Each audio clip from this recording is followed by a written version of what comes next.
Hello, magandang umaga po sa ating lahat. Ngayon na isa na namang panibagong video ang ating ituturo sa inyo dahil ngayon po ay araw ng Miyerkules. Ito na naman po. So, maaari po natin itong gawin ng araw ng Biyernes or kaya naman po ay ng Martes. Pero muli po, bago tayo gagawa nito, tiyakin po lamang na malinis ang ating intensyon at buo ang ating loob at buo ang ating paniniwala. Okay? So kapag may duda, may alinlangan, wag pong gagawin. Kasi wala rin pong mangyayari, magsasayang lamang tayo ng oras at effort. Pero kung ikaw ay buwang tiwala dito, tara na at panuorin ninyo hanggang sa matapos ang ating video.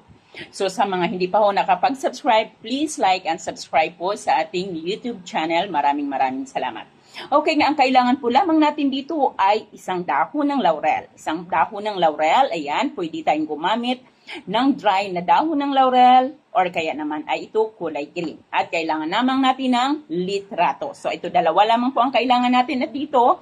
At syempre kailangan din natin ng panulat, anumang kulay ng panulat. Kapag nakahanda na, wala nang ibang iniisip, nakafocus sa ating gagawin, ay dito na tayo magsisimula. Okay. Sa dahon ng laurel, isulat mo sa harap ng dahon ng laurel ay isulat mo ang kanyang pangalan ng 3 beses.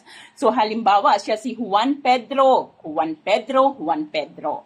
3 beses mong isusulat ang pangalan ni Juan Pedro, Juan Pedro, Juan Pedro, Juan Pedro. Sa likod naman ng dahon ng laurel ay isulat mo naman, ako lamang ang iyong paka-iibigin. Okay? Dito, 3 beses ang kanyang pangalan. 3 beses, Juan Pedro, Juan Pedro, Juan Pedro.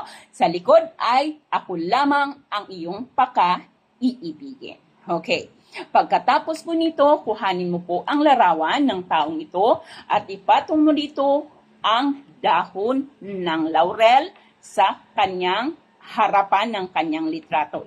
Ipatong mo po dito.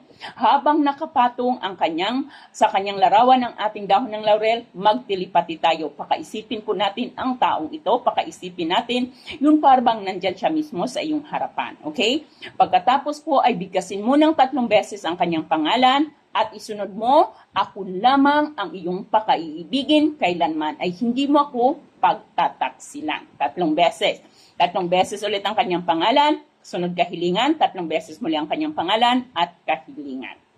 Ngayon, pagkatapos na po nito, ay ilagay mo ito sa ilalim ng punda ng iyong unan. Okay, bago matulog, nakalagay na ito doon, bago po matulog, ay hampasin mo ng 3 beses. 3 beses, hampasin mo ang kanyang unan. So halimbawa, ito yung unan, 1, 2, 3.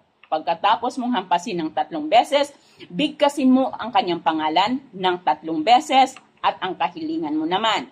Tapos, hampasin ulit ng 3, 1, 2, 3, bigkasin ang kanyang pangalan ng 3 beses at ang iyong kahilingan.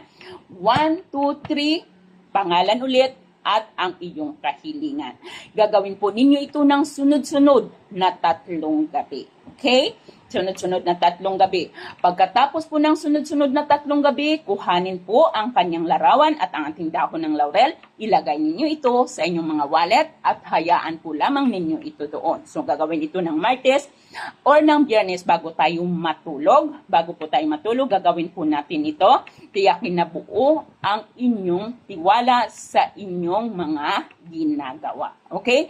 Tiyakin din po ninyo na ang una na inyong paglalagyan ito ay walang sinumang maaring gumamit, kundi kayo at kayo lamang.